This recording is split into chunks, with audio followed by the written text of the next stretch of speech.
할렐루야. 네, 오늘도 하나님의 말씀으로 또 주의 성령으로 충만한 저와 여러분 되시기를 주님의 이름으로 축복합니다.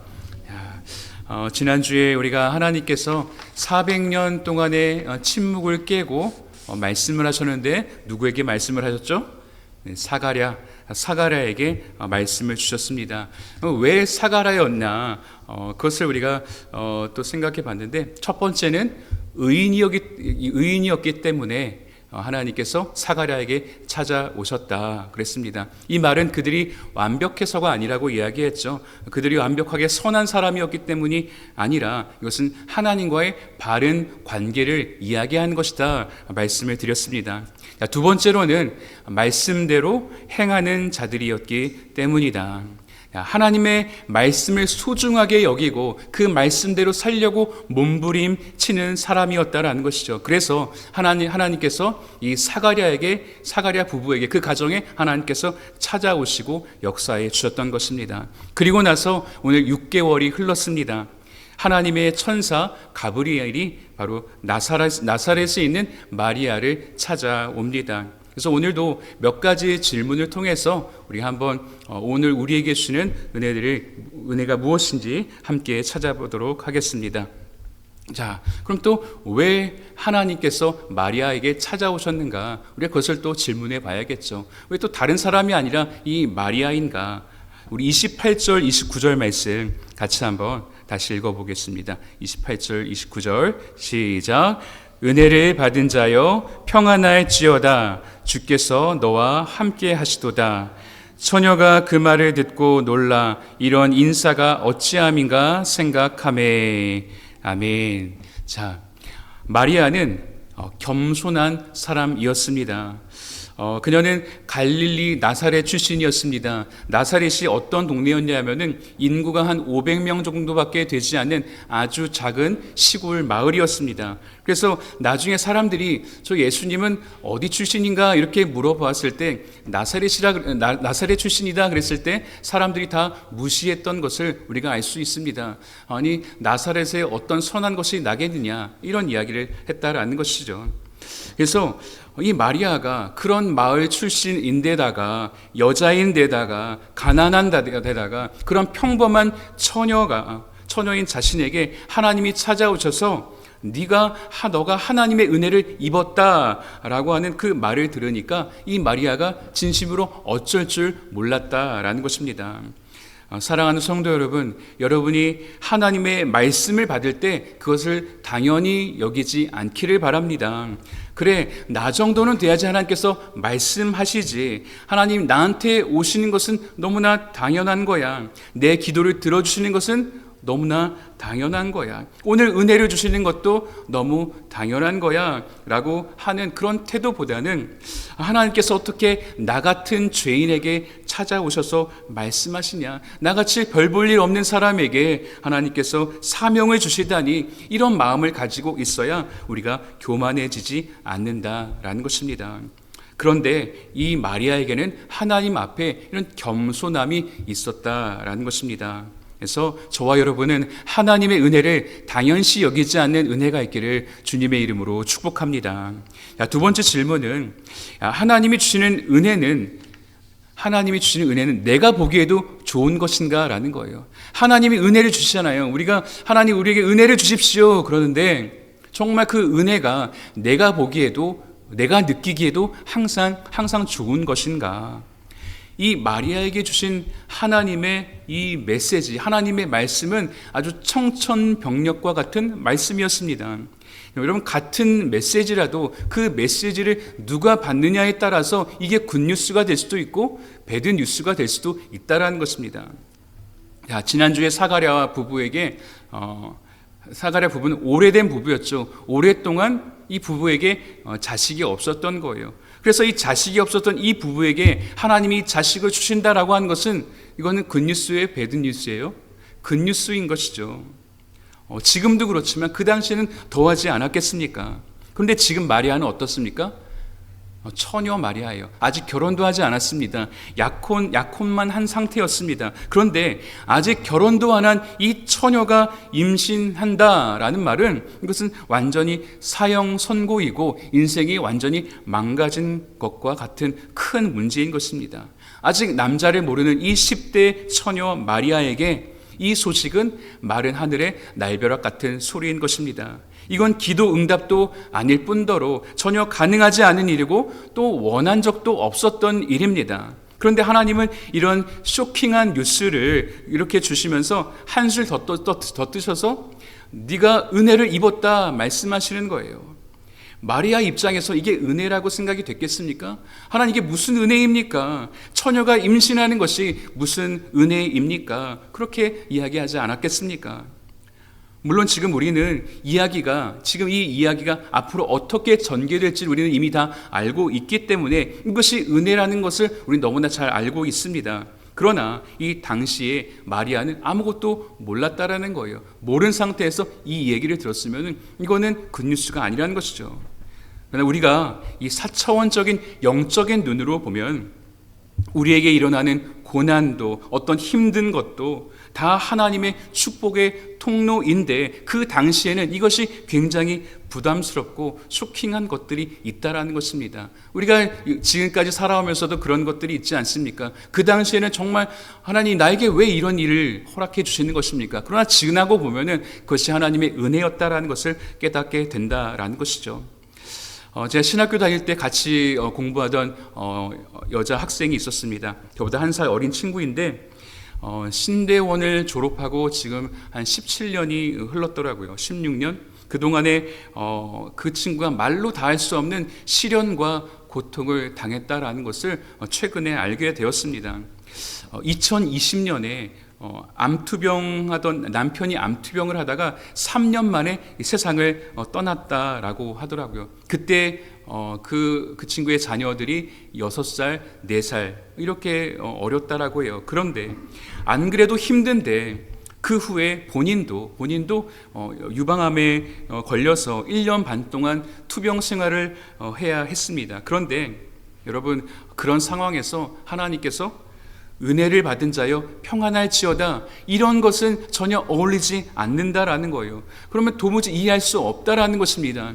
그런데 이제는 그 친구가 하나님의 은혜를 전하면서 간증하면서 다니더라고요. 여러분, 지금도 우리는 이해가 되지 않죠. 어떻게 그 상황에서 그것을 은혜라고 고백하며 간증하고 다니는 것인가?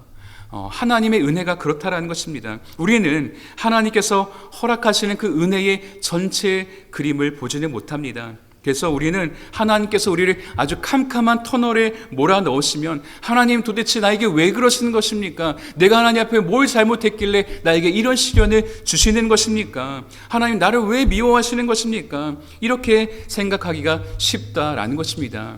오늘 마리아도 그랬습니다. 그래서 여러분, 우리가 하나님의 음성을 다 듣기를 원하지만 그 음성이 반드시 우리들이 좋아할 만한 그런 음성이 아닐 수도 있다라는 것입니다. 아니, 오히려 더 그 가능성이 크다라는 것이죠. 그러나 여러분이 듣고 싶은 하나님의 음성이 아니라 하나님께서 원하시는 그 음성을 우리가 듣는 것, 그것이 중요한 것입니다. 그래서 우리가 말씀을 볼 때에도 골라서, 내가 원하는 말씀만 골라서 받는 것이 아니라 하나님께서 원하시는 그 말씀을 내가 원치 않아도 그것을 받아들이는 것이 중요하다라는 거예요. 그래서 하나님의 굿뉴스는 당장은 나에게 당장은 좋은 소식이 아닌 것처럼 느껴질 수 있습니다. 오늘 마리아에게 지금 당장은 이게 좋은 소식이 아니라 아주 테러블한 나쁜 소식인 것과 같은 것입니다.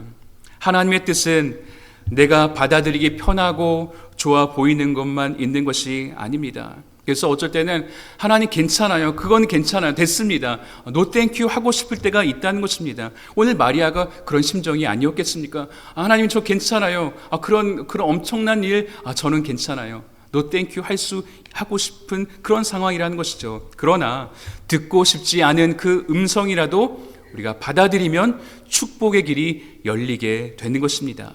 자, 그러면 우리가 이해되지 않는 그 하나님 말씀 앞에서 우리는 어떻게 해야 될 것인가? 우리는 하나님의 관점으로 바라볼 수 있어야 합니다. 우리 31절 말씀 같이 한번 읽어보겠습니다. 31절. 보라, 내가 잉태하여 아들을 낳으리니 그 이름을 예수라 하라. 아멘. 태어날 아기 예수는 누구를 위한 것이었어요? 이 마리아를 위한 것이 아니었습니다. 온 인류를 구원하기 위한 아기 구세주였던 것입니다. 여러분 그거 아십니까? 하나님이 우리에게 개인적인 기도 응답을 해주실 때가 있죠. 그런데 그것은 나 개인에게만 주는 축복이 아니라 사실은 그 나를 통해서 더 많은 사람들을 축복하기 위한, 더 많은 사람들에게 그 축복을 흘려보내기 위한 것임을 우리가 기억해야 합니다. 여러분 사무엘상에 한나가 아기를 갖지 못했을 때에 성전에 올라가서 간절히 기도할 때에 하나님께서 사무엘이라고 하는 아기를 주셨습니다. 그런데 그 아기는 한나만을 위한 아기가 아니었죠. 한나의 어떤 그런 무시당하고 그런 괴로운 마음을 위로해 주기 위한 아기가 아니었다라는 거예요. 물론 위로도 됐겠지만 그 아이는 나중에 이스라엘의 회복을 이끌었을 뿐만 아니라 다윗에게 기름을 붓는 영적 지도자가 된다라는 것입니다. 그래서 하나님은 더 큰 그림이 있으시다라는 거예요. 하나님의 생각은 항상 우리보다 크시고 하나님의 생각은 항상 우리의 생각보다 높으십니다. 우리 이사야 말씀 같이 한번 읽어보도록 하겠습니다. 이사야 말씀 시작. 이는 내 생각이 너희의 생각과 다르며 내 길은 너희의 길과 다름이니라. 여호와의 말씀이니라. 이는 하늘이 땅보다 높음같이 내 길은 너희의 길보다 높으며 내 생각은 너희의 생각보다 높음이니라. 아멘. 자, 나의 생각은 너의 생각보다 높음이니라. 하나님께서 보시는 차원이 다르다라는 것입니다. 여러분 바둑 아시죠? 바둑에서 이 구단이 보는 수는 보통 10수, 20수를 앞서서 본다라고 이야기합니다. 그렇다면 하나님의 수는 하나님 얼마나 더 앞을 내다보고 계실까요? 우리 하나님, 전지하신 하나님, 모르는 게 전혀 없으시는 그 하나님, 그 하나님은 상상을 초월하는 것이죠. 하나님의 생각과 우리의 생각은 그냥 차원이 다른 것입니다. 우리가 이것만 인정하면서 살아도 인생이 살기 편해지는 것입니다. 사랑하는 성도 여러분, 하나님께서 우리에게 은혜를 주시는 이유는 축복의 통로로 쓰시려고 주시는 것이기 때문에 저와 여러분이 하나님께 받은 그것을 통해 하나님의 비전을 이루어가는 저와 여러분 되시기를 주님의 이름으로 축원합니다. 마지막으로 하나님의 큰 뜻을 우리는 그럼 어떻게 감당할 것인가? 우리 34절 말씀 같이 읽어보겠습니다. 34절. 34절 제가 읽어드릴게요. 마리아가 천사에게 말하되 나는 남자를 알지 못하니 어찌 이 일이 있으리까? 뭐라 그러는 거예요? 하나님, 저는 능력이 없는데요. 제가 어떻게 이런 엄청난 일을 할 수 있겠습니까? 이렇게 물을 때 그때 이제 가브리엘 천사가 이야기하는 거예요. 같이 읽어볼게요. 시작. 천사가 대답하여 이르되 성령이 내게 임하시고 지극히 높으신 이의 능력이 너를 덮으시리니. 아멘. 하나님의 능력이 너희를 덮으시리니 말씀하시는 거예요. 이 말은 광야 시절에 이스라엘 백성들의 성막이 있었잖아요. 성막에 하나님의 영광이 덮었다라는 것과 똑같은 말입니다. 다시 말해서 나의 능력으로 하는 것이 아니라 성령의 능력으로 할 수 있다라는 것이죠. 그래서 오직 성령이 너희에게 임하시면 너희가 권능을 받을 것이다, 이 말인 것입니다. 자, 하나님의 뜻임은 분명한데 이 과정이 너무 힘들다고, 너무 어렵다고, 안 된다고, 불가능하다라고 생각되면 우리는 엎드려서 성령님의 도우심을 구해야 되는 것입니다. 그리고 순종해야 되는 것이죠. 여러분, 능력을 가진 사람에게, 능력에 출중한 사람에게 사명이 찾아오는 것이 아니라 사명에 순종한 사람에게 능력을 하나님께서 부어주시는 것입니다. 그러니까 하나님께서 내가 감당할 수 없는 말도 안 되는 일을 나에게 허락해 주셨다면, 말도 안 되는 그 상황, 그런 환경을 나에게 허락해 주셨다면 여러분 도망가지 말고 기대하시기 바랍니다. 순종하면 감당할 힘도 주시고 능력도 주시고 사람도 주시고 또 물질도 주실 줄 믿습니다. 여러분, 모세는 지팡이 하나 들고 200만이나 되는 그 이스라엘 백성들을 먹여 살렸습니다. 지팡이 하나 들고 홍해가 딱 가로막혀 있었는데 그 홍해를 마른 땅으로 걸어가게 했습니다. 그 지팡이의 이름은 믿음입니다. 그 지팡이의 이름은 순종입니다. 또 그 지팡이의 이름은 겸손입니다. 마리아에게도 이러한 것들이 있었던 것입니다. 그래서 마리아가 그 말씀을 듣고 충격적이고 또 놀라고 당황했지만 그것을 믿음으로 받아들이는 거예요. 우리 38절 말씀 같이 읽어보겠습니다. 38절. 마리아가 이르되 주의 여종이 오니 말씀대로 내게 이루어지이다 하매 천사가 떠나가니라. 아멘. 충격이 컸지만 그러나 마리아가 그냥 믿음으로 받아들인 것입니다. 약혼한 처녀로서 이 임신한 사실이 알려지게 되면 파혼당한 것은 물론이고 이제 공개적으로 돌에 맞아 죽을 수도 있는 것입니다. 그리고 가문 전체가 수치를 당하게 되는 것이죠. 성령으로 잉태했다라고 하는 말을 누가 믿어주겠습니까? 말씀이 자기에게 정말 이루어지면 이제 마리아는 큰 대가를 치러야 합니다. 그러나 마리아는 그 두려움을 억누르고 믿음으로 그 말씀을 받아들입니다. 그리고 입으로 선포합니다. 말씀대로 내게 이루어지이다. 우리 한번 따라해 볼까요? 말씀대로 내게 이루어지이다. 아멘. 두렵고 떨리지만 하나님께서 말씀하셨으니까 네, 알겠어요 하나님, 전 이해하지 못하지만 난 두렵지만 말씀대로 내게 이루어지이다. 믿음으로 아멘 하는 것입니다. 그러면 기적이 일어나는 거예요. 사랑하는 성도 여러분, 은혜를 입은 자여 평안할지어다. 오늘 하나님께서 우리에게도 이렇게 말씀하십니다. 이 성탄의 계절에 하나님께서 오늘 여러분에게 말씀해 주시기를 원합니다. 오늘 여러분에게 찾아가 주시기를 바랍니다. 여러분, 하나님의 말씀은 항상 도전입니다. 말씀이 나에게 좋은 게, 내가 정말 듣기에 좋은 게 별로 없어요. 하나님의 말씀은 항상 도전인 거예요. 그러나 그 말씀을 믿음으로 받아들이면, 그러나 그 하나님의 말씀은 또한 영광이 되는 것입니다. 그래서 저와 여러분은 순종으로 하나님이 주는 그 비전을 이루어가는 하나님의 사람들이 다 될 수 있기를 예수님의 이름으로 축원합니다. 우리 같이 기도하겠습니다.